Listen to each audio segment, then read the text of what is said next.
बढ़ा दीजिए।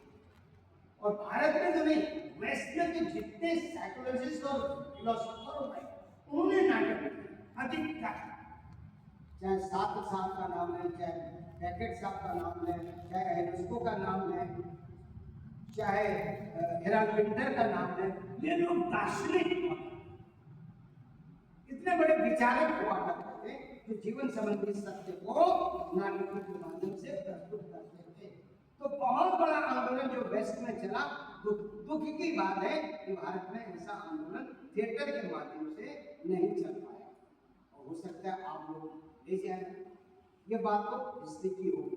अब मैं आपको बताता हूँ कि जो आप यहाँ सीखने आए हैं, इतनी बड़ी थ्योरी आपको बताने का मौका नहीं। आप ये जान लीजिए कि नाटक के प्रयोगशाला में, इसको नाटक की प्रयोगशाला में हमारे व्यक्तित्व के 4 आयामों पर काम किया जाता है। ठीक है? क्यों? दुनिया की एकमात्र कला, अभिनय ही एकमात्र ऐसी कला है जिसमें मनुष्य का पूरा व्यक्तित्व लग जाता है। दूसरी कलाएं हैं, उनके संसाधन दूसरे, पेंटिंग है, पेंटिंग में कलर है, ब्रश है, राइटिंग है, उसमें पेन है, मूर्ति है तो पत्थर है या मिट्टी है। तो कलाकार अलग है, सामग्री अलग। एक्टिंग में क्या है? वही सामग्री है, वही कला। इतना जटिल काम है, जैसे देवता अवतार मिलता है ना, और कहीं मिलता है अभी कभी तो हम लोगों को मिलता है ना, तो इतना जटिल काम। वो 4 आयाम क्या है मानव व्यक्तित्व? देखो, 2 भौतिक हैं, 2 अभौतिक। पहले लिखो भौतिक आयाम।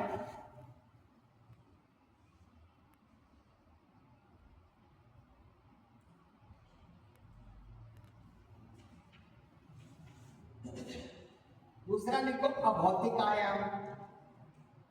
ये हर व्यक्ति के 4 आयाम है, इन्हीं पे काम करना है बेहतर एक्टर बनने के लिए।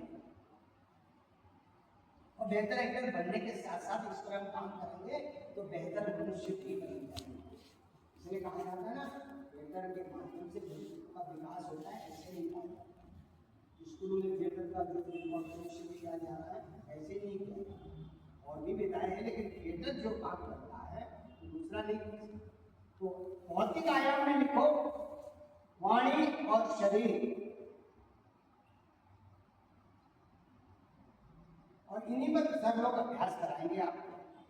मैं इसको ये 2-3 बार बता देता हूँ, ये सब लोग अभ्यास कराएंगे। तो ये लोग थोड़ी इसी अभ्यास से गुजरे होंगे। ठीक, वाणी और शरीर। अब यही जिनको कहते हैं अभिनय के उपकरण। अभिनय के जो उपकरण है, वही उपकरण जो मानव शरीर के उपकरण, व्यक्तित्व के उपकरण। यही तो लग रहा है, हम कुर्सी से तो अभिनय नहीं कर रहे ना, बोतल से तो नहीं कर रहे, हम पूरा का पूरा लग रहा है। हमारा ही मन लग रहा है, हमारा ही मस्तिष्क लग रहा है, हमारी वाणी लग रही, हमारा शरीर। तो इनकी ट्रेनिंग सबसे पहले औजार सही होने चाहिए, दुरुस्त होने चाहिए। ये औजार दुरुस्त नहीं होंगे तो आप कितने भी टैलेंटेड होंगे, काम सही नहीं कर पाएंगे। डॉक्टर कितना भी अच्छा होगा, उसके बाद न थर्मामीटर है, न आला है, न ब्लड प्रेशर की मशीन है, तो वही तरह से अपंग है। पढ़ाई है, बहुत अच्छा कॉन्फिडेंट है, आरी खराब है, रंधा खराब है, तो क्या करें, कैसे करें, नहीं कर पाएगा। उसी प्रकार से हमारे इंस्ट्रूमेंट अगर सही नहीं है तो हम काम नहीं करें। अब इन इंस्ट्रूमेंट में 2 स्तर पर काम किया जाता है। देखो ये अच्छा, सूत्र नहीं लिखा ना, सूत्र लिखो मन और मस्तिष्क। अभी मैं फिर एक उदाहरण को विवरित करूंगा। मन और मस्तिष्क, ये 2 अभौतिक, इनविजिबल या अभौतिक, नॉन फिजिकल।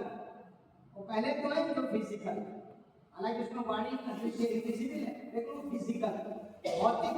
ध्वनि है ना, ध्वनि भौतिक, एनर्जी है ना, मैटर और एनर्जी कहो, एनर्जी शरीर मैटर। ठीक,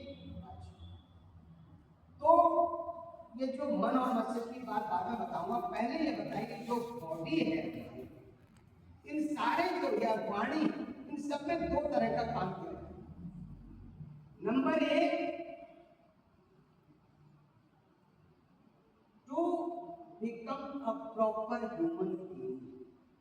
एक्टिंग एक्टर मतलब थिएटर वर्कशॉप में ही इस तरह का काम है, to become a proper human being. एक ये शुरुआत है इसकी, जो फिर एक्टिंग में ही नहीं कहीं और भी काम है ना। आप एक्टिंग नहीं करो, नेचुरल जाओ, तब भी काम आएगा। दूसरा, अभिनयोन्मुखी, एक्टिंग ओरिएंटेड एक्सरसाइजेज या ट्रेनिंग। पहला to become a perfect human being होगा, जो एक्सरसाइजेज का जो उद्देश्य होगा, काम वही होगा, लेकिन दो उद्देश्यों की पूर्ति हो रही है। वो अलग अलग एक्सरसाइजेज नहीं है, लेकिन उनमें दो उद्देश्यों की पूर्ति हो रही है, ठीक है ना। दूसरा क्या लिखा है बेटा, अभिनयोन्मुखी एक्टिंग ओरिएंटेशन वाली एक्सरसाइज, ठीक है। और जब बता सकते हैं मैं कह रहा हूँ human being become a perfect human being से मेरा क्या मतलब है?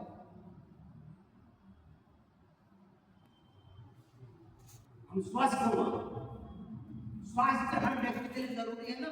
और अगले की एक्सरसाइज में स्वास्थ्य का भी काम होता है, व्यायाम भी होता है। तो क्या हो गया, become a perfect human being. इसीलिए तो कहते हैं थिएटर में जाओ, थिएटर में जाओ। सब लोग थिएटर में केवल एक्टर बनने के लिए आए, तो बाकी काम कैसे होंगे? डीएम कौन बने, इंजीनियर कौन बने?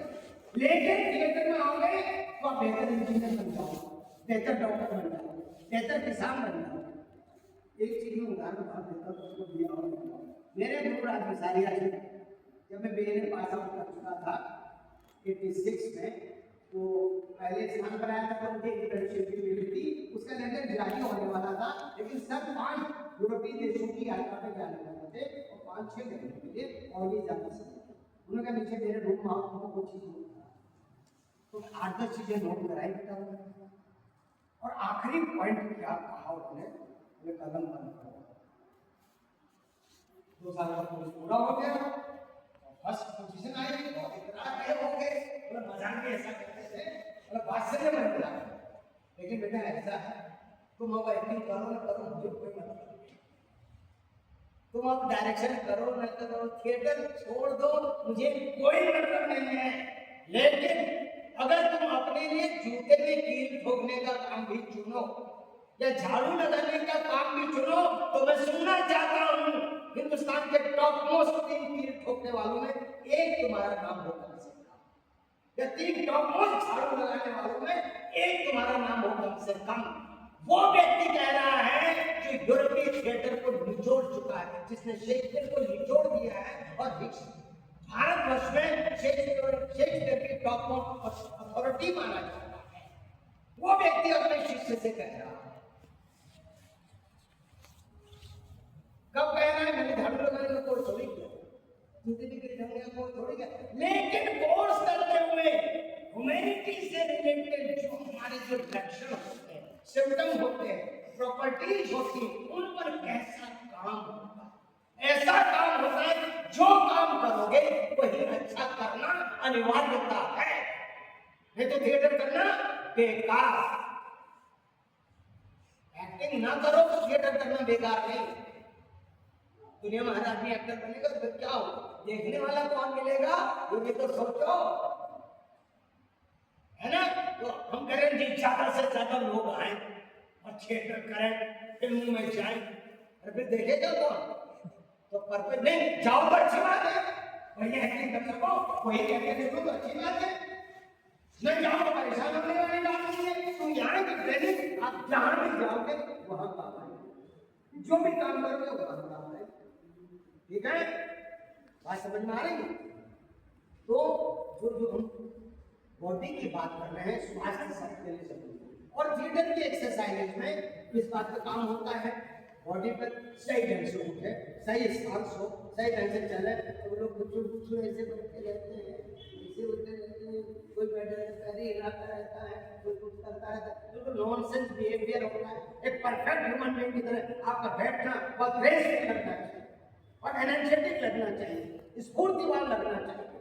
भाई भीतर से आप बिल्कुल तत्परता से भरे हुए ऐसा लगना चाहिए। थिएटर की एक्सरसाइज में आपका ऐसा स्वभाव बनता है। न बनाओ तो बिल्कुल कुछ कर भी नहीं सकता, लेकिन आपको मौका मिलता है सही ढंग से उठना, बैठना, सही ढंग से चलना फिरना, अपनी बॉडी का स्टांस सही रखना, खड़े होने का तरीका, चार लुक्स, उठना बैठिए, चाहे कहीं भी जाओ, ये अच्छा रहेगा ना आपके लिए। आपके व्यक्तित्व में निखार आएगा तो बेसिक एबीसीडी का काम होगा।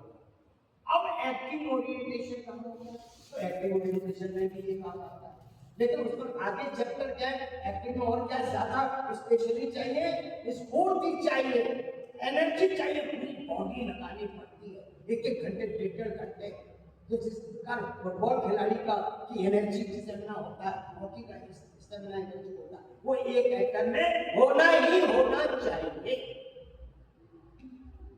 समझ में आ रही बात? तो थिएटर की तमाम एक्सरसाइज क्या करती हैं, आपकी एनर्जी, आपके स्टेमिना को डेवलप करने का काम करती है।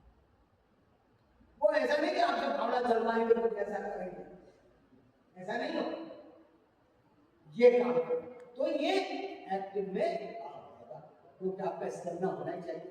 कई कई प्ले ऐसे होते हैं विदाउट एनी ब्रेक एक एक घंटे डेढ़ घंटे चलते हैं। अगर आपने इन लोगों के नाटक देखना हो पहले, उन्होंने यहाँ लखनऊ या थोड़ा में एक से ऐसी एक्टिंग मतलब पेज किया है, उसमें एक्टर की एनर्जी देखो आश्चर्यचकित कर देती है। वो नहीं होगा बात बनेगी। ठीक है, तीसरी बात लचीलापन, फ्लेक्सिबिलिटी। लचीलापन होना एक्टर की बॉडी में बहुत जरूरी है, क्योंकि जवान को बुद्धि का बल करना पड़ सकता है, बुद्धि को जवान का बल करना पड़ता है, बच्चों को वीर शिवाजी बनना पड़ सकता है। तो बॉडी का स्थान सब बदलेगा। लचीलापन नहीं होगा तो जैसे हम होंगे वैसे ही सब कुछ करेंगे। जैसे फिल्मों में होता है, जैसा एक्टर होता है, कोई भी फिल्म देख लो बेटा, उसका वही झटके वही बोलने का अंदाज है ना। बस एक हीरो की तुम 10 फिल्में अलग अलग लगा दो, स्क्रीन को म्यूट कर दो, केवल कॉस्ट्यूम चेंज होगी, बाकी पता नहीं चलेगा कौन सी फिल्म, हर जगह एक ही हरकत होगी। और दुनिया मतलब जनता की बनकारी उनके देवी देवता हो जाते हैं, उसकी फिल्म, अरे उसकी फिल्म, अरे उसकी फिल्म। और ये आजकल पुराने जमाने में भी देवानंद साहब की फिल्म, अरे राज कपूर, लोग देवानंद को या राज कपूर को देखते हैं, उनकी अदाओं किरदार देखने नहीं जाते, प्लॉट देखने नहीं जाते। ये हमारे की मानसिकता में लेकिन थिएटर में आपको इस मूर्खता से बचाने का भरपूर प्रयास किया जाता है। आपके शरीर में लचीला फ्लेक्सिबिलिटी पैदा करने के भी अभ्यास होते हैं। ठीक है, जिससे आप जरूरत जैसे टहनी बेटा लचीली होगी, जहां जाओगे वहां मिट्टी, कुम्हार की मिट्टी अगर उसमें नमी होगी उससे वो कलर भी बना लेगा, भी बना लेगा, भी बना लेगा, और सूख जाएगी जैसे वैसे नहीं तो वो अलग अलग रूप नहीं धारण कर पाएगी। और थिएटर में कहा जाता है पात्र, कौन सा पात्र कर रहा हूं, उसका पात्र कर रहा हूं। पात्र यानी बर्तन। और अभिनेता को कैसा होना चाहिए, लचीलापन यानी फ्लूइडिटी होनी चाहिए। जैसा बर्तन हो पानी का वैसा ही आकार हो जाता है। भले 1 लीटर पानी थाली में फैला दे तो ऐसा हो जाएगा, बड़े से सुराही में रख दे तो कुछ और हो जाएगा। इतना ही लचीलापन एक्टर में होना चाहिए कि पात्रानुसार वो जो है स्वरूप धारण कर सके या उसका कम से कम आभास को दे सके। बिल्कुल नहीं कर सकता, आभास दे सके। तो शरीर में इतना काम होता है थिएटर, ये पेंटिंग में नहीं होगा और डांस में भी होता है, लेकिन फिर उसमें भाव पर रखना के लिए या डिटेलिंग में उतना काम नहीं है, उसमें निश्चित मुद्राओं में काम। लेकिन नाटक का हमारे कोई नाटक मुद्रा में तो करते नहीं, कोई क्लासिकल होता तो करते हैं, लेकिन बाकी तो यथार्थ जीवन से जुड़ा हुआ काम करते हो। पता नहीं कब क्या करना पड़े, मतलब जो है घायल हो गए, कहीं उल्टे काम गए तो बड़ी देर तक हमारी बॉडी में ये सामर्थ्य होना चाहिए तो लगे हुए डांस आप ऐसे उल्टा नहीं करेगा, वो कोई मुद्रा करके उल्टा कर देगा, कुछ दिखा देगा कि वो उल्टा कर देगा बस। अगर अभिनेता ऐसे नहीं कर पाए, हाँ कुछ शैली में कर रहा तो करेगा, नाटक की तो हजारों शैलियां। तो लचीलापन कितना इम्पोर्टेंट है, ये एक्सरसाइजेज आपको कराई जाएगी तो वो सही दुनिया में कहीं भी काम आए। ठीक, अब दूसरी बात है वाणी, वॉइस। जो फिजिकल को इंस्ट्रूमेंट बताए ना बेटा, दूसरा क्या है वॉइस। अब बाबू मुझे ये बताओ वॉइस यानी ध्वनि कैसे पैदा होती है। जैसे एक उदाहरण दे रहा हूँ, मैंने ताली बजाई, क्या हुआ? टकराहट, टकराहट से तरंगें पैदा हुई, ध्वनि तरंग, तो ये इससे पैदा हुई। लेकिन हमारे कंठ से कैसे पैदा हुई? मानव हमारी जो बात आती है, इसका उद्गम कहाँ से शुरू होता है? वाइब्रेशन, वाइब्रेशन, वाइब्रेशन तो ध्वनि है ही। शुरुआत पैर को मिला लो यार, ऐसे कैसे बैठे हो? कहाँ बैठे? बात भी करो तो पैर हिला के मुझसे बात कर रहे हो। इससे मैंने एटिकेट्स को लेकर क्या क्या बातें करी है,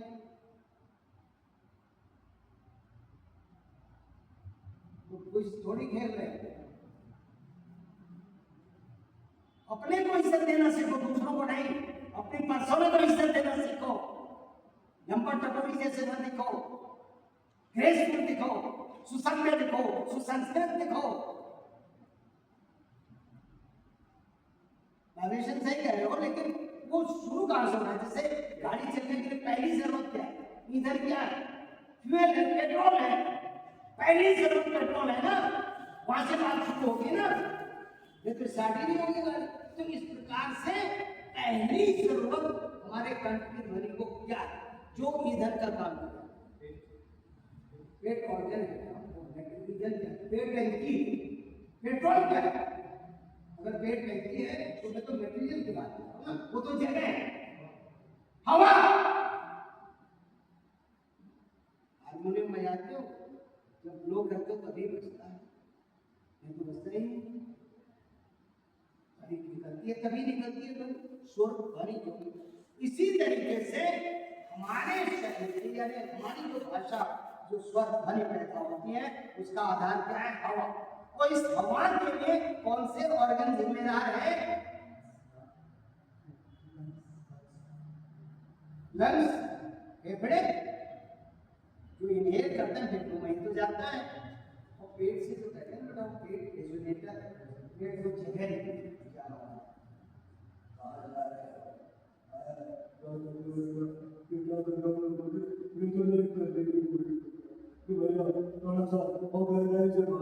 और ये क्या हो रहा है? ऊपर आ गया। क्या हो रहा है? रेजोनेशन ऊपर हो गया, तो रिप्लेस ऑफ रेजोनेशन बन गया। जगह तो पेट नहीं होता, लोग कहते हैं पेट से जाओ, पेट से, इसका मतलब है पेट में हवा है। जहाँ लाइफ स्टाइल करना, आवाज स्टाइल करना, लो लेवल में जाओ, लो फिंगर जाओ, या मतलब उसको बेस देना, और बेस किसी आवाज में बेस तो कुछ नहीं, अभ्यास से होता है, ज्यादा नहीं होता, अभ्यास से होता है। अभी अब इसको छोड़ो, तुम डाइवर्ट करना है, वो तो किताब में नहीं जाएगा तुमको। अभी गूगल करो के रेजोनेटर, मैं 5 बताऊंगा, 10 बता देंगे, तो तुमको के सारे झूठ बता दिया है ना। तो ये छोड़ो, स्टैटिस्टिकल बन जाओ, ह्यूमन इसमें जाओ। अब बोलो बेटा हवा से, लेकिन हमारी हवा फेफड़े, तो पहली जिम्मेदारी किस ऑर्गन की है? फेफड़े। तो फेफड़े कैसे होने चाहिए?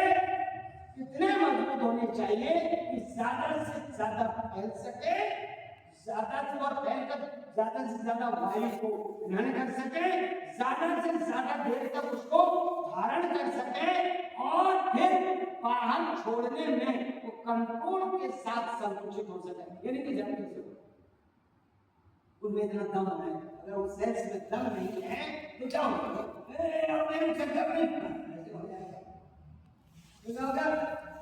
हम बोल रहे हैं बहुत दिनों से सोच रहा था मैं इस तरह से शाम को उठी जाएगी, है ना। लेकिन मैं बहुत दिनों से सोच रहा था कि अगर मैं पहला जब वर्कशॉप करें तो मैं उस वर्कशॉप में कम से कम 1 दिन के लिए तो जाऊं, तो जो बार बार मैं नहीं आ पाता हूं उसको थोड़ा सा मैं कंपेंसेट कर सकूंगा।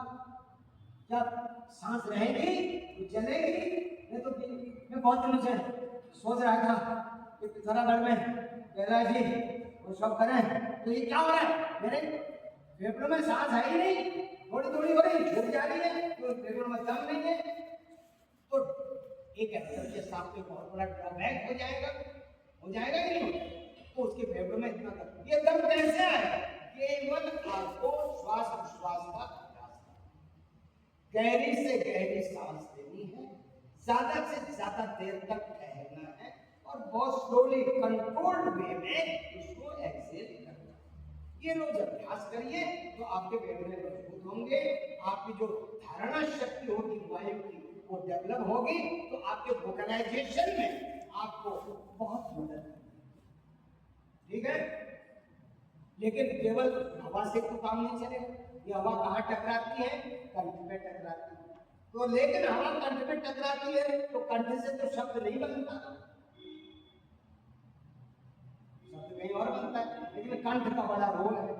कंठ का क्या रोल है? जो अभी मैंने एग्जाम्पल दिया था, कंठ को भी लचीलापन होना चाहिए, कंठ में भी लचीलापन होना चाहिए जैसे बॉडी में।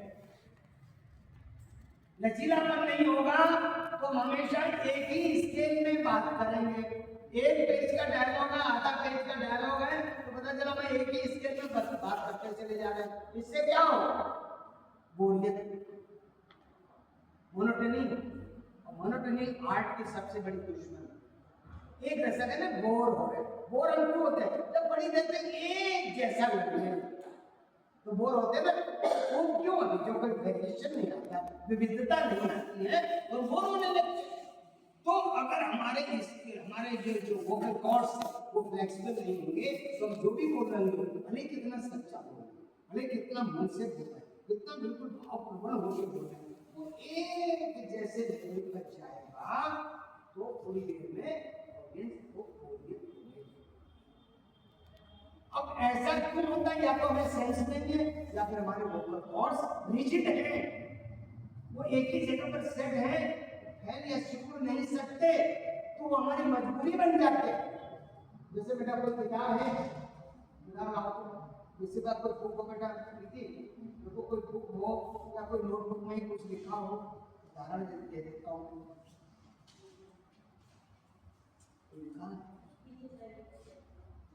नहीं लिखना नहीं, मुझे लिखा हुआ पढ़ना, लिखा हुआ पढ़ना।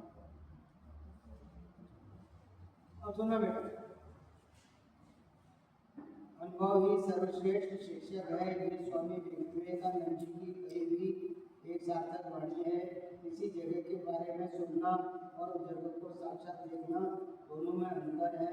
कलकत्ता एक ऐसा शहर है जहाँ दुकानों से, टैक्सियों से, वहाँ के पर्यटन स्थलों से, कलाकारों से, कलाकृतियों से, लोगों से पुराने भारत की खुशबू आती है।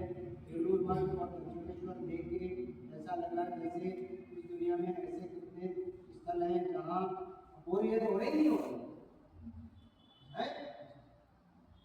तो बोरियत होने का एक कारण ये भी है कि मैं एक जैसा सब, हालांकि इसमें वेरिएशन की उतनी गुंजाइश नहीं होगी, ऊपर नीचे होने की उतनी गुंजाइश नहीं होगी, लेकिन फिर भी जरूरत के मुताबिक हम वोकल कॉर्ड्स की एक्सरसाइज के लिए उसमें वेरिएशन डालने की कोशिश कर सकते हैं।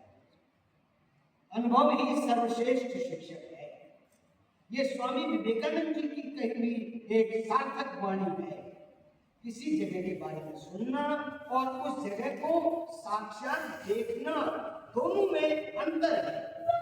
कलकत्ता एक ऐसा शहर है जहाँ दुकानों से, टैक्सियों से, वहाँ के पर्यटन स्थलों से, कलाकारों से, कलाकृतियों से, लोगों से पुराने भारत की खुशबू आती है।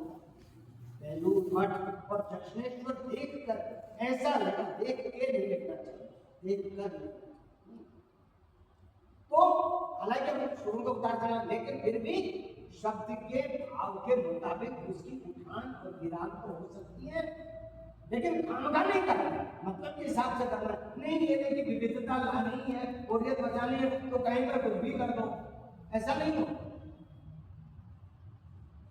ठीक है, जैसे मैं एक और सेंटेंस दी, तो ये कब संभव होगा जब हमारी वाणी में लचीला, जैसे मैं कहूँ कहाँ जा रहे हो, कहाँ जा रहे हो, ये क्या हो रहा है, स्केल चेंज हो रहा है। तो इस प्रकार के नाटक में इस प्रकार का स्केल चेंज करने की जरूरत पड़ सकती है। अलग अलग मूड में एक ही पैसेज में अलग अलग मूड हो सकते हैं, तो उतार चढ़ाव करना पड़ सकता है। तो उसके लिए क्या होना चाहिए, वोकल कॉर्ड्स का लचीला होना चाहिए। तो जिनके रिजिड है, जैसे बहुत से लोग ऐसे, और भैया बाहर जा रहे हो, अरे चलो सिमलगंज में मिलेंगे, वहाँ कितना मिठाई देते हैं, आशा को बहाना, ठीक है, तो ऐसे ऐसे बोलते रहते हैं। लेकिन किसी को फिर, और भैया क्या कर रहा हूँ, आज शाम को आना, मेघना में कुछ खाएंगे, तो क्या होगा, बात में थोड़ा सा रस आ गया।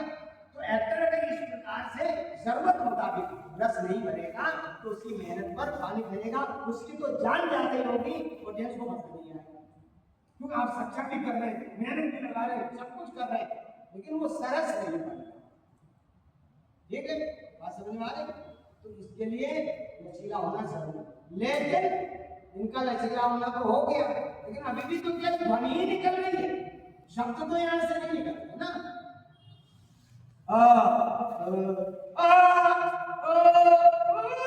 ये क्या हो रहा है, ध्वनि ही तो निकल रही है। ये ध्वनि अक्षर या शब्द में कब बदलती है, कब बदलती है? हम बोलो बेटा, कौन बोलो? माउथ कैविटी में जब ध्वनि आती है तब हमारे जो माउथ पार्ट्स है उनकी सर्टेन पोजीशनिंग और मूवमेंट से वो अक्षर या शब्द में बदलती है। ये तो होगा नहीं, उसके माउथ पार्ट्स में कोई हरकत नहीं हो पाती है, या खासतौर से जीभ नहीं हो तो ध्वनि तो उसकी निकल रही होती है। जैसे होगा उसका कंठ तो काम कर रहा है,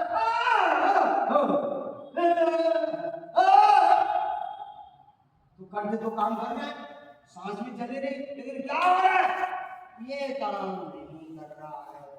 जहां इस ध्वनि को अक्षर और शब्दों में बदलना है वो काम ही नहीं कर रहा। तो हमारे वहां के जो पार्ट्स हैं उनकी सर्टेन पोजीशनिंग और सर्टेन मूवमेंट से ही कंठ से निकली ध्वनि अक्षर या शब्द में बदलती है। ये पार्ट्स कौन कौन से हैं बेटा, बता सकते हैं?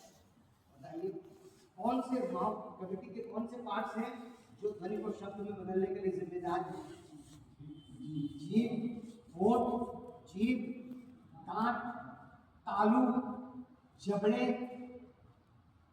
तो इनका भी काम है फ्लेक्सिबल होना है। फ्लेक्सिबिलिटी कितनी जरूरी होती है? बॉडी की फ्लेक्सिबिलिटी, कंठ की फ्लेक्सिबिलिटी और इन पार्ट्स की फ्लेक्सिबिलिटी।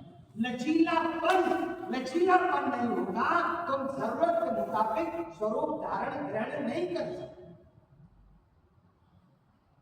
ठीक है, तो इनके अभ्यास भी आपको कराए जाएंगे, आपको इंस्ट्रूमेंटल तैयारी भी बहुत की जाएगी। अब मैं इसका थोड़ा उदाहरण देता हूँ। बहुत से लोगों को आपने सुना होगा मेरा जीभ काम नहीं करेगी, मुझे अरे बहुत देर हो गई थी मुझको वहाँ जाकर खाना खाने लगा था, तो क्या हो रहा है, एक पार्ट मेरा काम नहीं कर रहा, जीभ नहीं काम। तो जीभ के संचालन से जो अक्षर पैदा होते वो हो ही नहीं रहे, तो डिफ्यूज हो रहे हैं।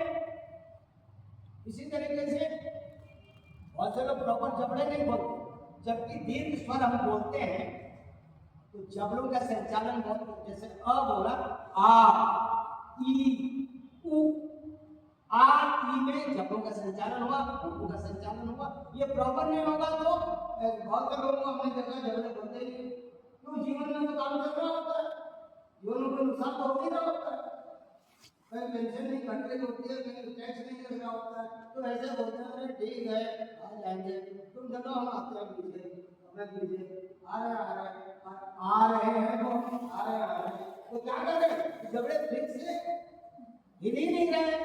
तो एक एक्टर की इंस्ट्रूमेंटल तैयारी इतनी जरूरी है। तो टैलेंट है तो है, लेकिन वो टैलेंट करेगा क्या? ठीक है, आप इसके लिए नोट करो कितने प्रकार के उच्चारण होते हैं। ये सब तो तुम नोट कर ही लोगे जितना बताया, कितने प्रकार के उच्चारण होते हैं, ताकि हम उन पार्ट्स पर काम कर सकें। सर उसकी वोकल एक्सरसाइजेस कराएंगे। पहले स्वर है कंठ स्वर, कंठ जो कंठ से निकलते हैं।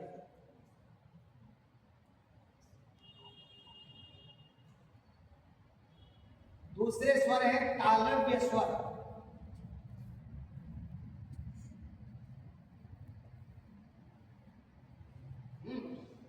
तीसरे मूर्धन्य स्वर,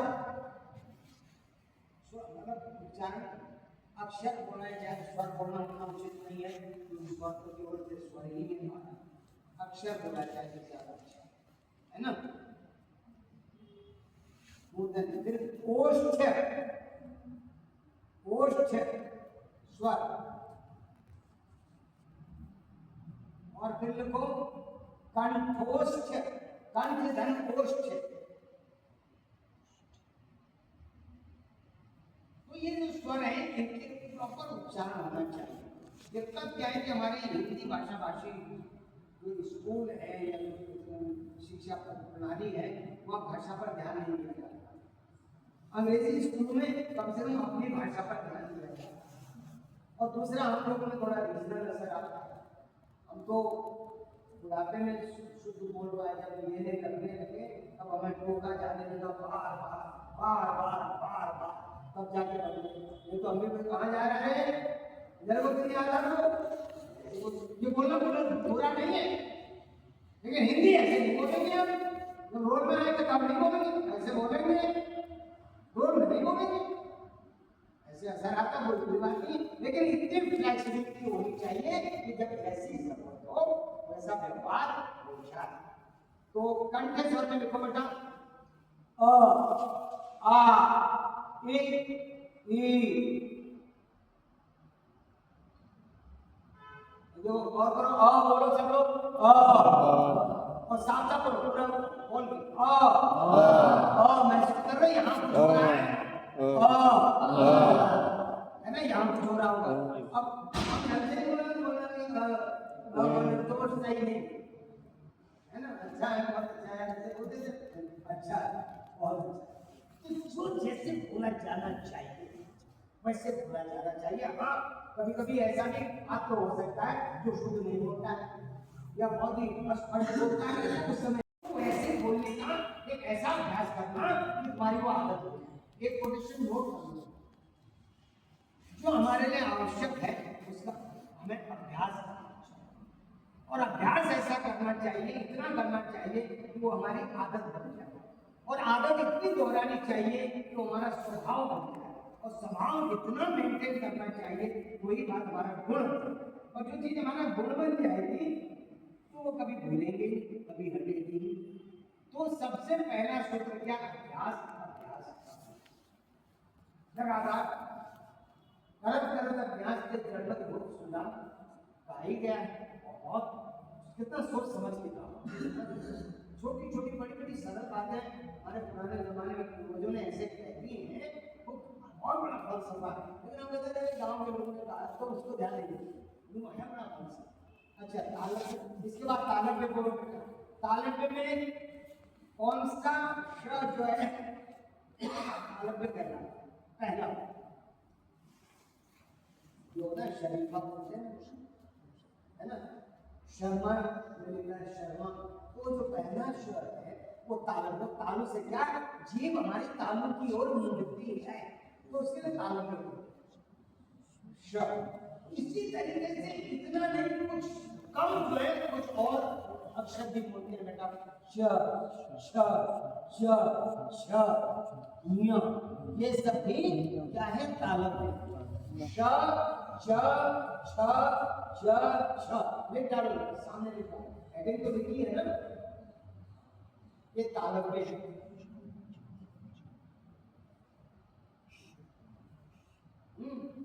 अब मैंने क्या बताया, तालव्य के बाद मूर्धन्य, तो मूर्धन्य में क्या है, ट ठ ड ढ ण। जब जीभ ज्यादा बन जाती है उधर मूर्धा की ओर जाती है, मूर्धा एक बीच से होता है ना उधर, और उसमें बीच वाला जो धनुष, हम लोग धनुष को भी, धनुष में जो वो वाला श है उसको भी हम तालव्य जैसा ही बोल देते हैं, लेकिन वैसे नहीं बोलना चाहिए। धनुष तो जीभ और पीछे जाती है, श पहले वाले में श जरा सी जाती है और उसमें जीभ और पीछे जाती है, तो मूर्धन्य जितना ट ठ ड ठ, इनमें भी जीभ श से ज्यादा पीछे जाती है कि नहीं जाती, तो ये क्या कहलाएंगे? मूर्धन्य अक्षर। ण ड ढ ढ ढ ण। अब अणा नहीं बोलना बेटा, अणा नहीं बोलना, ण। प्रैक्टिस करना है इसको, भाषा शुद्ध बोलनी चाहिए। जब गलत बोलने की जरूरत होगी तो गलत बोलते, लेकिन हम शुद्ध नहीं सीखेंगे तो हमेशा गलत ही बोलेंगे।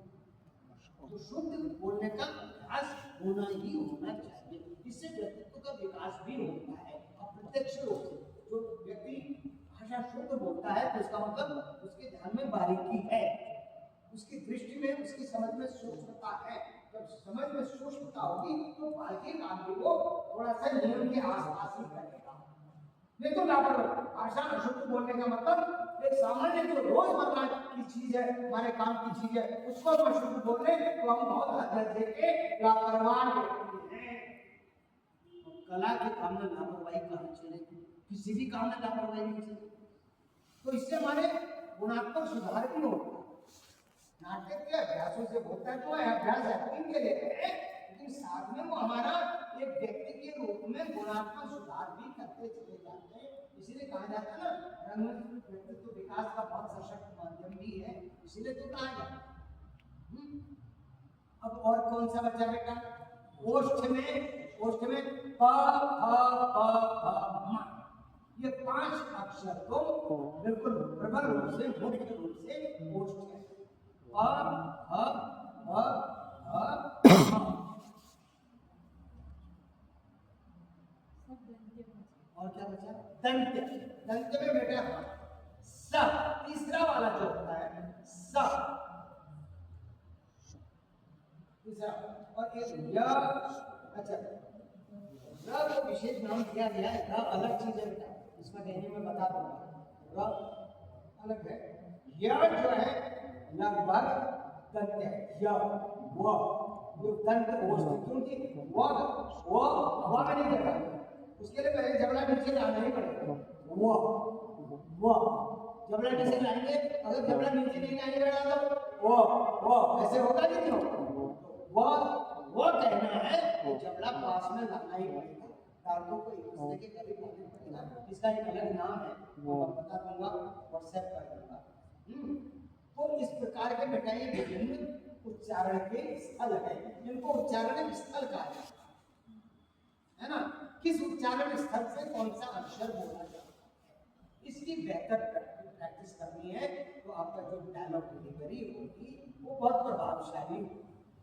क्योंकि ये माना जाएगा कि आप मन से कर रहे हैं, पूरा इन्वॉल्व होकर कर रहे हैं, आपका आत्मविश्वास है कि भाषा ढंग से नहीं आ रही है तो सारे गुण और प्रतिभा बेकार हो जाए, आपकी सारी मेहनत, आपकी निष्ठा, मनोयोग सब खत्म हो जाए। तो ये सब भी तब सफल होंगे जब भाषा उसी के अनुकूल बन रही। ठीक है, अच्छा ये तो हो गए बेटा 2 स्थूल उपकरण, भौतिक उपकरण। उपकरण में 4 व्यक्तित्व के 4 आयाम और इनका काम तुम चर्चा कर रहे हैं, तुम यही है इनमें काम आते हैं। क्योंकि एक्टिव में एक्टर अपना पूरा शरीर तो लगाता है, तो पूरा शरीर लगाता तो भैया शरीर के जितने 4 आयाम होते हैं सबको हमें समझना पड़ेगा, सब पर काम करना पड़ेगा, उनको एक्टिव ओरिएंटेड कैसे बनाया जा सकता है इसका प्रयास करना पड़ेगा। तो इसलिए हम ये काम कर रहे हैं। तो हमने शरीर की और वाणी की बातें बता दी कि इसमें क्या गुण आने चाहिए और किस किस प्रकार से वाणी के कितने चरण हैं, श्वास से लेकर, कंठ से लेकर, माउथ कैविटी से लेकर और सही उच्चारण स्थल से लेकर, इतनी सारी बातें वाणी वाली बात में, वॉइस वाली में, डायलॉग में शामिल है और ये सब ये लोग कराएंगे। ठीक है, अच्छा अब बात आती है, मैंने क्या कहा था, मन और मस्तिष्क। अच्छा बहुत लोग बेटा खासतौर से वैज्ञानिक ये कहते हैं कि मन भी वही है, मस्तिष्क भी वही है ना। अब वैज्ञानिक दृष्टि से हो सकता है ये सही हो, उस पर हम नहीं पढ़ते, क्योंकि काम तो अलग अलग है। एक है फीलिंग, एक है थॉट या थिंकिंग, तो दोनों काम अलग है ना। भले ऑर्गन हम मान लेते चलो वो जो कहते हैं सही, लेकिन हम मध्यम की दृष्टि से अभी जैसे मैंने दिखाया था, एक गिलास लाओ तो कोई गिलास जैसे कोई चीज लाओ या लाओ है, तो यही सही। ये आप नहीं पकड़ो, इसको गिलास मालूम है, ये यही पकड़ा हो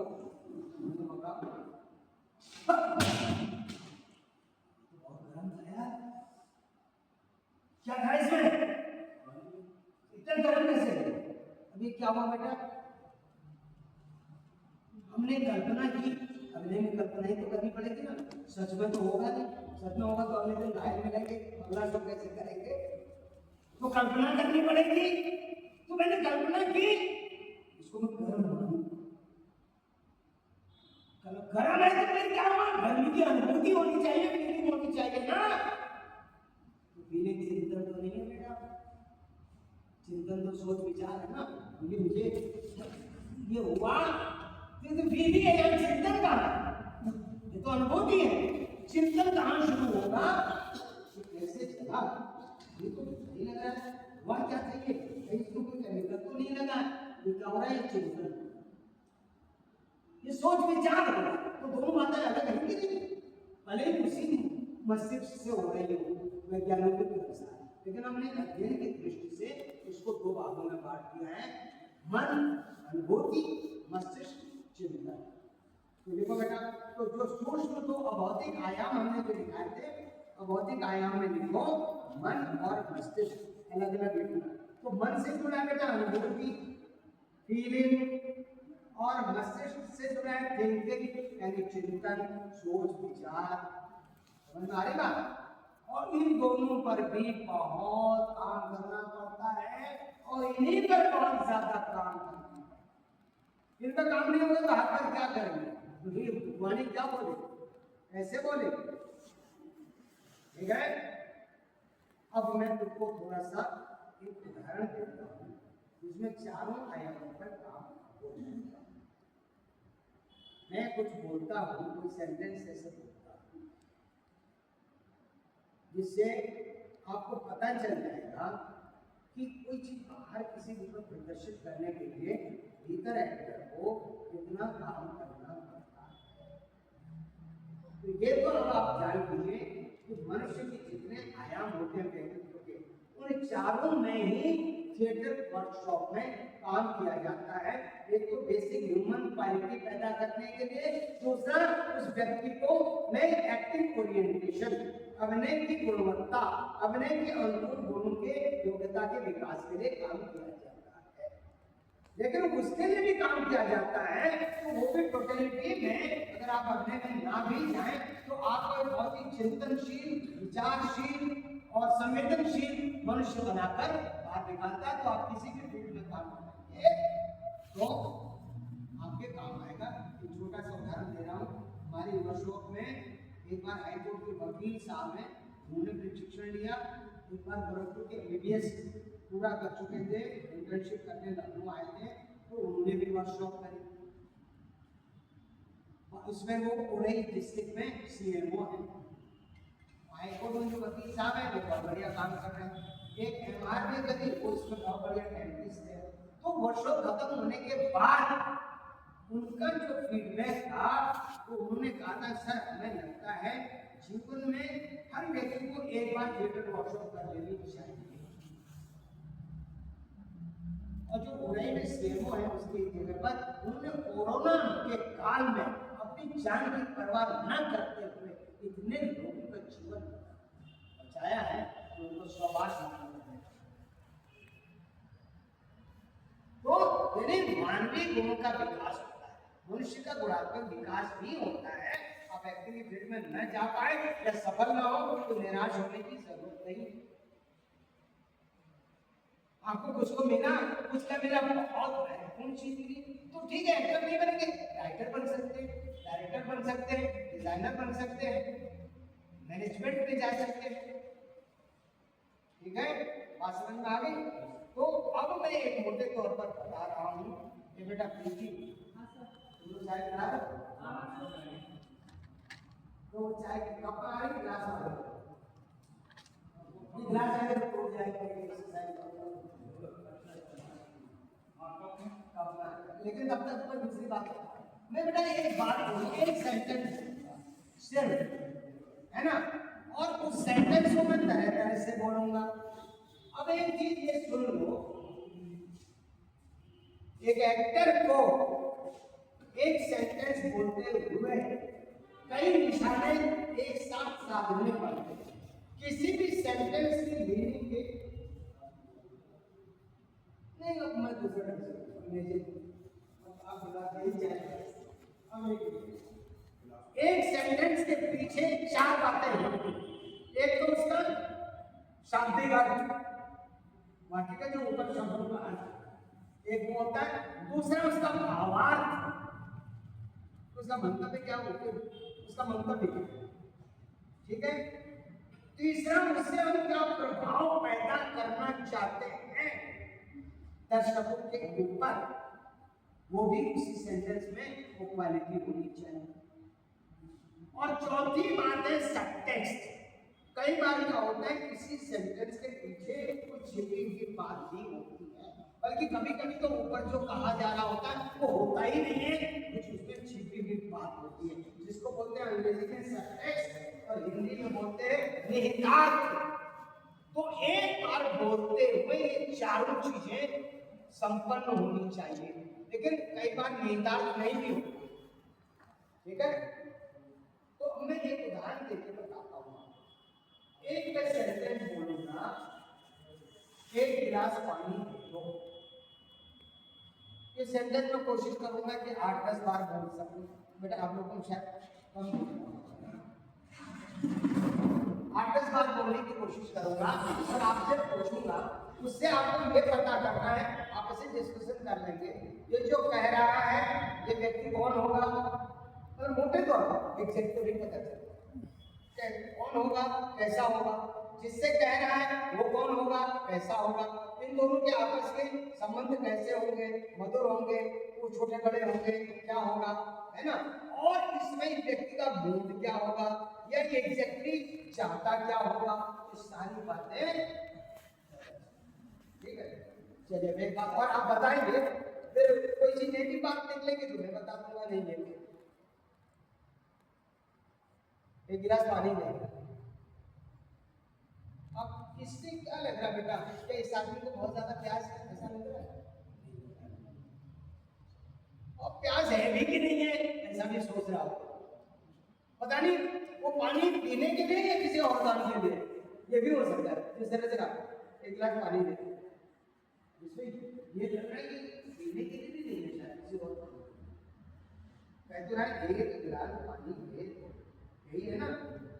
अब किससे कह रहा है ये कौन है, शायद थोड़ा बड़ा है या बराबर का, जिससे कह रहा है वो बहुत बड़ा नहीं, दर्जे में बहुत बड़ा, ठीक है।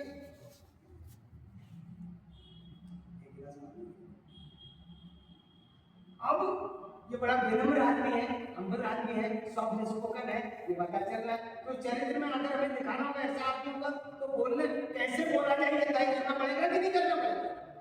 पहला वाला आदमी नीरस टाइप का और वो तटस्थ किस्म का, तो वो ऐसे बोलेगा। ये आदमी हम्बल है और बहुत ही विनम्र स्वभाव का है, कोमल है और दूसरों से प्यार से पेश आता है, तो बोलने का तरीका बदलेगा। मनोविज्ञान में जाना पड़ेगा, तो मनोविज्ञान के हिसाब से फील करेंगे, जैसे अभी हमने फील किया, फील करेंगे तो जैसा हम फील करते बेटा हमारा शरीर वैसा व्यवहार अपने आप करता है, बस हमें सजग होना, ठीक। अब आगे देखते हैं। एक गिलास पानी देखो बेटा, फिर बताते हैं तुमको, अब इनको प्यास तो नहीं, उनसे निपटना चाहता है वो किसी तरीके से, पास आओ तुम पानी गिलास ले ऐसा है। तो ऐसा तो क्या कैसे पता चला, बोलने के तरीके से ही तो पता चलना है। तो एक तरीके से ही हम क्या क्या दिखा रहे हैं इस प्रकार का व्यक्ति, वो वास्तव में उसको कितनी प्यास है, वो पानी प्यास है भी कि नहीं, किससे कह रहा है, और इसकी मनोदशा कैसी है, ये और बोलने कह सकता है।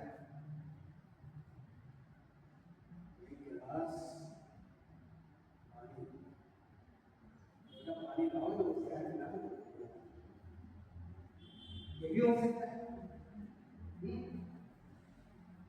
एक गिलास पानी दे दो, छोटा है, इनको पानी की जरूरत नहीं है, पानी की जरूरत नहीं है, छोटा है, और वही पानी दे दो। अब एक और बताता हूँ उदाहरण, जिसमें कि पानी तो चाहिए ही नहीं और पानी नहीं चाहिए और केवल बात रखने के लिए कह रहा, अब बताना इसके पीछे कितनी बात है। एक गिलास पानी दे,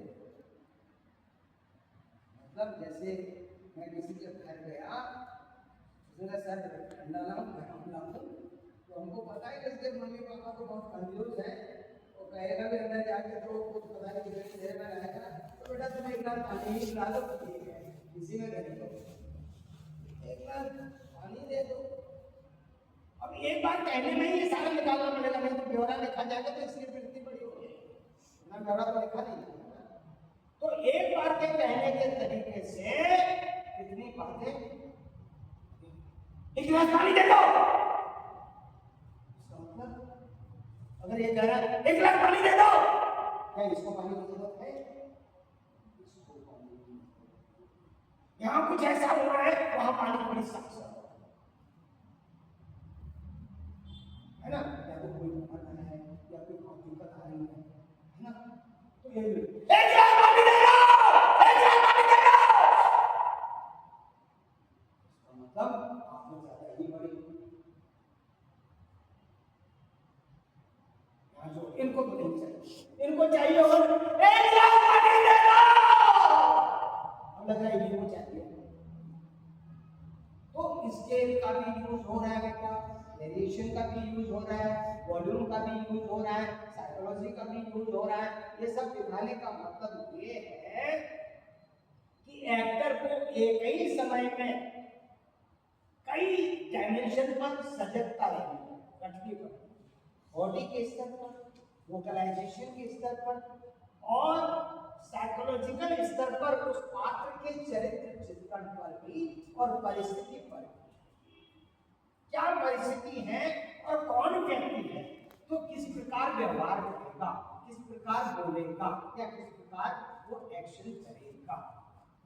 तो इतनी बारीकी जो आपको जो भी मनोवैज्ञानिक अभ्यास कराए जाएंगे, वोकलाइजेशन वाले कराए जाएंगे, तमाम सारे आपसे इम्प्रोवाइजेशन कराए जाएंगे, ये सारी बातों से आपके भीतर इन सब भावों की सजगता पैदा होगी, ठीक है।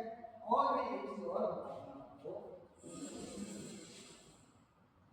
आप लोग ये मत सोचिएगा कि आप लोग एक्टिंग सीखने आए तो एक्टिंग पर ही ध्यान दें, जो भी सर लोग कहे बोले उसके पीछे बहुत बड़ा आयाम होगा। आपको मैंने जैसे शुरू में कहा ना, सामान्य व्यक्ति से असाधारण व्यक्ति बनना पड़ता है, पता नहीं आपका ज्ञान चक्षु कौन सा खुल जाए।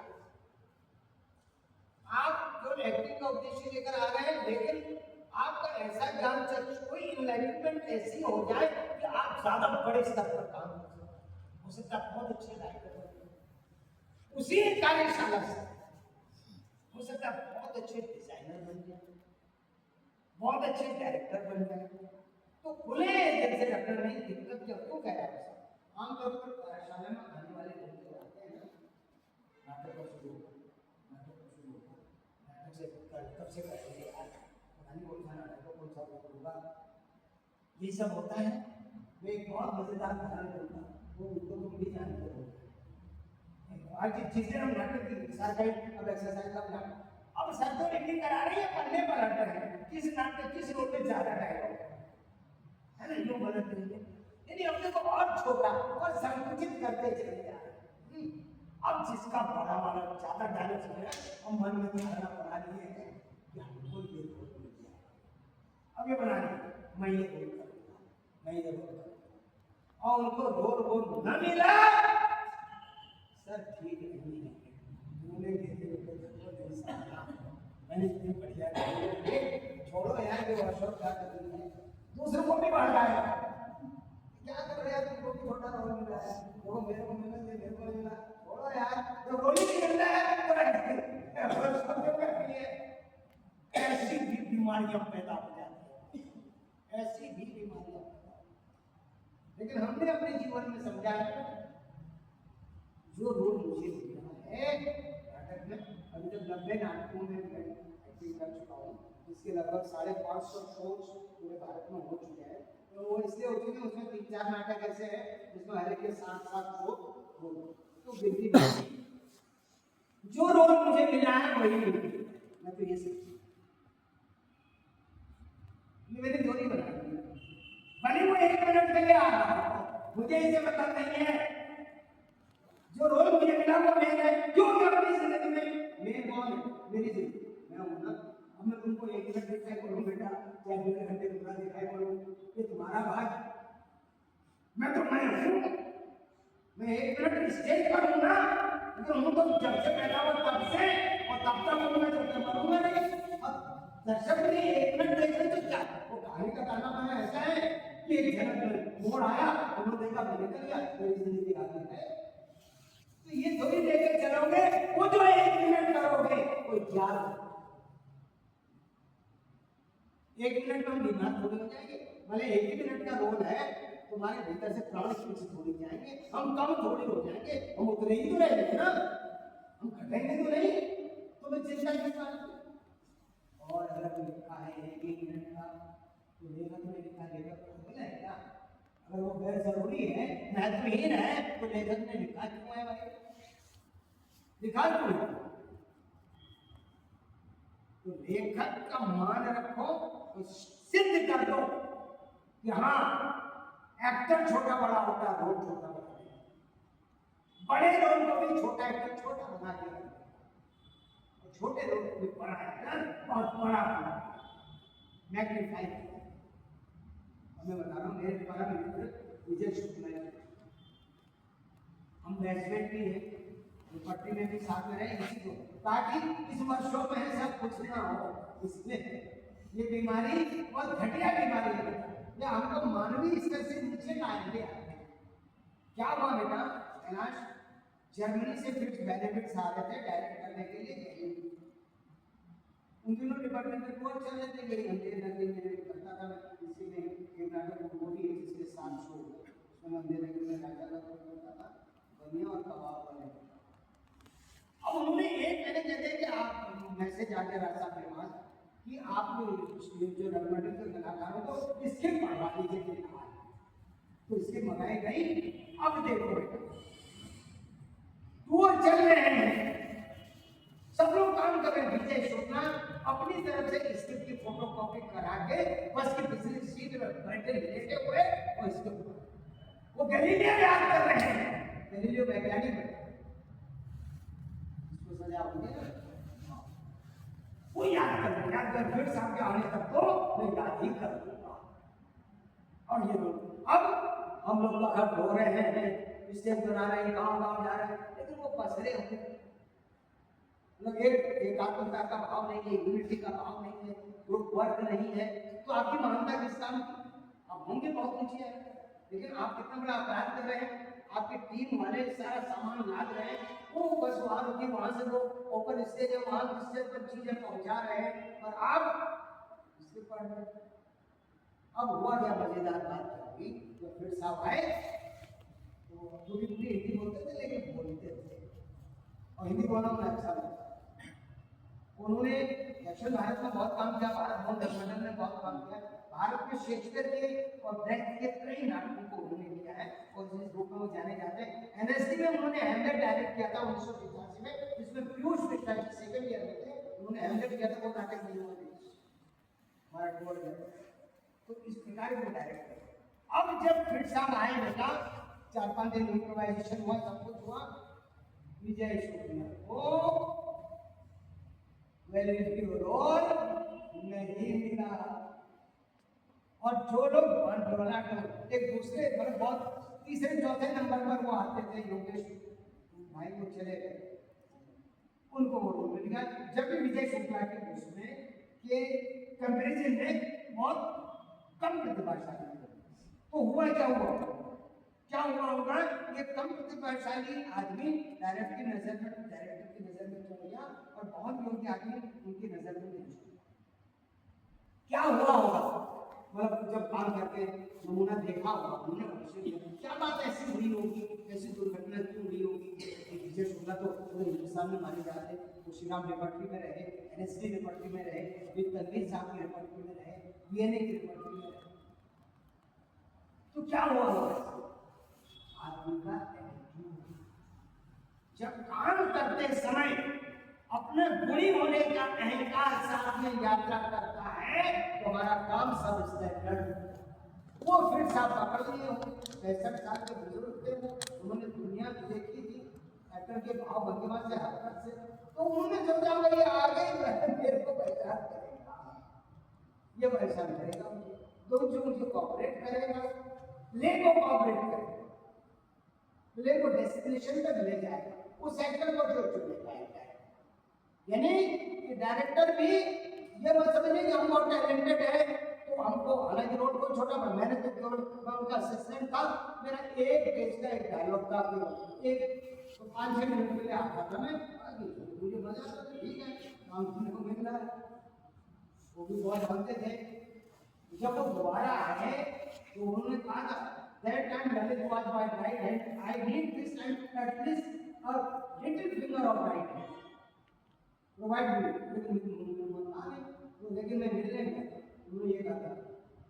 तो अगर तो एक्टर था नहीं, मैंने तो एक ही काम किया, तो एटीट्यूड से और अपने नाटक के प्रति लगाव से और जो विषय है उसके प्रति आपकी क्या इमोशनल अटैचमेंट है, क्या कंसर्न है, वो जो इतना बड़ा क्रिएटिव काम हो रहा है उसमें आपकी क्या कंसर्न है as human being, as a part of that venture, आप तो किस लेवल पर जुड़े हो, ये भी मार करता है आपके पतन के उत्थान में। आप बहुत ऊंचे स्तर पर होकर भी बहुत नीचे जा सकते हैं, आपकी परफॉर्मेंस घटिया हो सकती है, तो परफॉर्मेंस में असर पड़ता है, और आप बिल्कुल शुद्ध हृदय के होंगे, कम प्रतिभाशाली भी होंगे, पूरे मनोयोग से काम करेंगे, श्रद्धा से काम करेंगे, आप बहुत अच्छा काम करेंगे और नो डाउट लोग इसमें अच्छा काम करेंगे। तो बेटा टैलेंट से कहीं ज्यादा आवश्यक है प्रवृत्ति, टेंडेंसी, है ना, हमारे मानवीय सरोकार, रचनात्मक सरोकार, वो कैसे, तो वो अगर अच्छे हैं तो कोई भी काम आपको छोटा नहीं लगेगा, कोई भी रोल आपको छोटा नहीं लगेगा, और ये बेकार नहीं लगेगा। अरे वो बेकार होता तो लिखाई क्यों होता? बाइक आप लोग चलाते हैं, उसकी चेन में पिन लगती है, वो दिखाई पड़ती है, लेकिन एक पिन हट जाए तो बाइक चलेगी। वो छोटी सी पिन या वो छोटा सा कैरेक्टर पूरे नाटक के लिए कितना इंपॉर्टेंट होगा तो लिखा होगा। या जो ब्रेक शू होता है साइकिल में, दिखता ही नहीं होगा तो आप ढलान में चलते चले जाओ। तो जो चीज छोटी होती है हो सकता है वो कभी कभी बड़ी चीज से ज्यादा महत्वपूर्ण है। तो दिल को खुला रखो, विराट रखो, बहुत ही आनंद से, उच्चतर भाव से काम करो, आप सफलता की ओर निश्चित रूप से इच्छा। अच्छा सर, आपने इनका ऑडिशन वगैरह लिया है? ऑडिशन नहीं किया, मतलब इनकी बिल पर ही आपने सेलेक्ट किया, सही बात है, बिल होना बहुत बड़ी बात है। सबसे बड़ी चीज है बेटा काम करने की इच्छा, अदम्य इच्छा। अदम्य इच्छा है तो आप में गुण विकसित हो जाएंगे, टैलेंट विकसित हो जाएगा। आप टैलेंटेड है लेकिन इच्छा बड़ी धुलमुल है तो बेकार।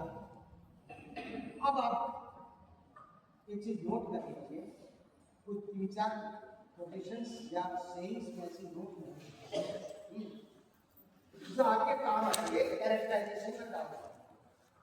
बेटा हम जीवन में जो कुछ भी सोचते हैं, बोलते हैं या करते हैं, उसकी या तो इच्छा होती है या जरूरत होती है या दोनों चीजें होती है। उसको नोट कर लो, हर कैरेक्टर को करने में आपको मदद करेगा। हम जीवन में जो कुछ भी बोलते हैं, सोचते हैं, बोलते हैं या करते हैं, उसकी हमें या तो इच्छा होती है या जरूरत होती है या दोनों चीजें होती हैं, अन्यथा कुछ काम नहीं होता। सोचते तो ये नोट करिए, चाहिए वो जो पात्र है उस पात्र के मुंह से जो भी बुलवाया जाए उसकी क्या इच्छा है, क्या उद्देश्य है, इसका इसका एहसास करो। उसकी क्या जरूरत है, वो ऐसा क्यों बोल रहा है, ऐसी एक्टिंग क्यों कर रहा है, इसका एहसास करो।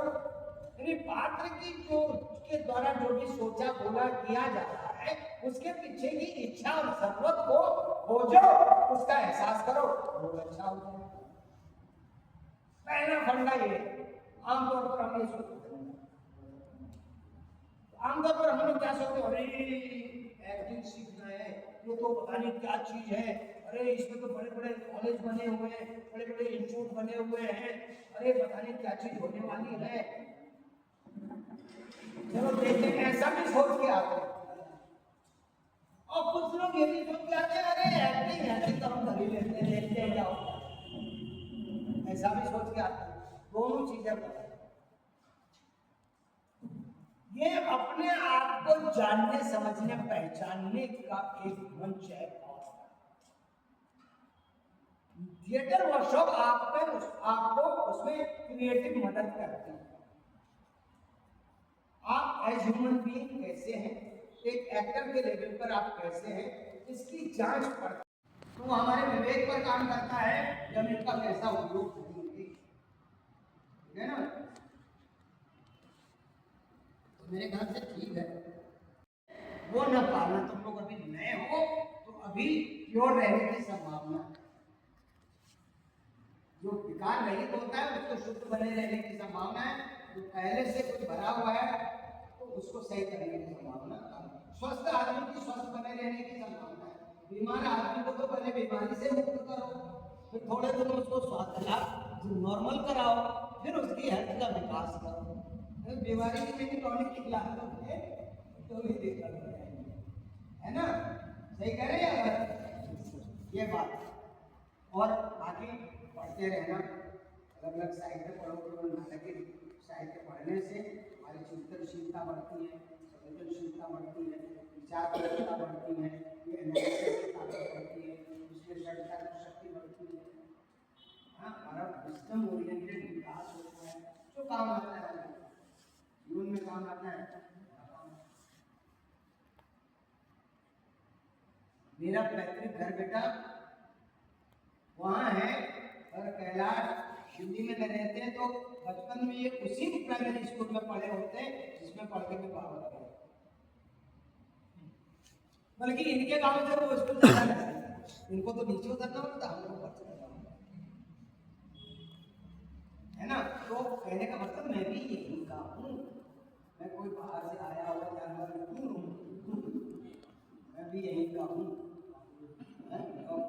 मैं भी वो कमेड़ से तख्ती पे लिखा है ना, वो जो डीठे के अंदर से काला वो निकलता है उससे तख्ती घिसी है, या गेहूं के खेत में जो हरी घास होती है उससे तख्ती घिसी है, चमकाई है दवार, कमेड़ दवार, उससे रोड बनाए हैं।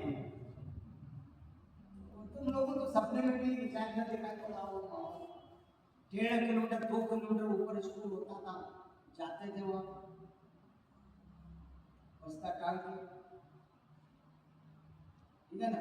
अब सोचते हैं कैसे किया होगा, अब ये कैसे हुआ होगा, कैसे जाते रहेंगे भाई, बिना किसी उसके स्वाभाविक काम है, अलग से लाकर के काम तो है। आज लगता है कि देखो कैसे किया, हमारे बच्चे तो कल्पना भी नहीं कर सकते, और मेरे ख्याल से तुम लोग भी वो कल्पना नहीं कर सकते। हालांकि रिमोट में कोई गांव ऐसे होंगे, अभी हो सकते हैं, लेकिन आप वैसा माहौल नहीं। हमने ABCD कक्षा 6 से पढ़ी, ABC कैट, कक्षा 6 में जाकर पढ़ा। आप लोग तो प्राइमरी से पढ़ रहे होंगे, है ना। इसका मतलब मैं अपनी पढ़ाई नहीं कर रहा, इसके पीछे ये बात है कि आप लोगों के लिए अब अनुकूलन ज्यादा है, परिस्थिति का अनुकूलन ज्यादा है, तो आप ज्यादा बेहतर काम कर सकते। अकॉर्डेंस विद सर्कमस्टांस से ज्यादा है हमारे लिए प्रतिकूलता,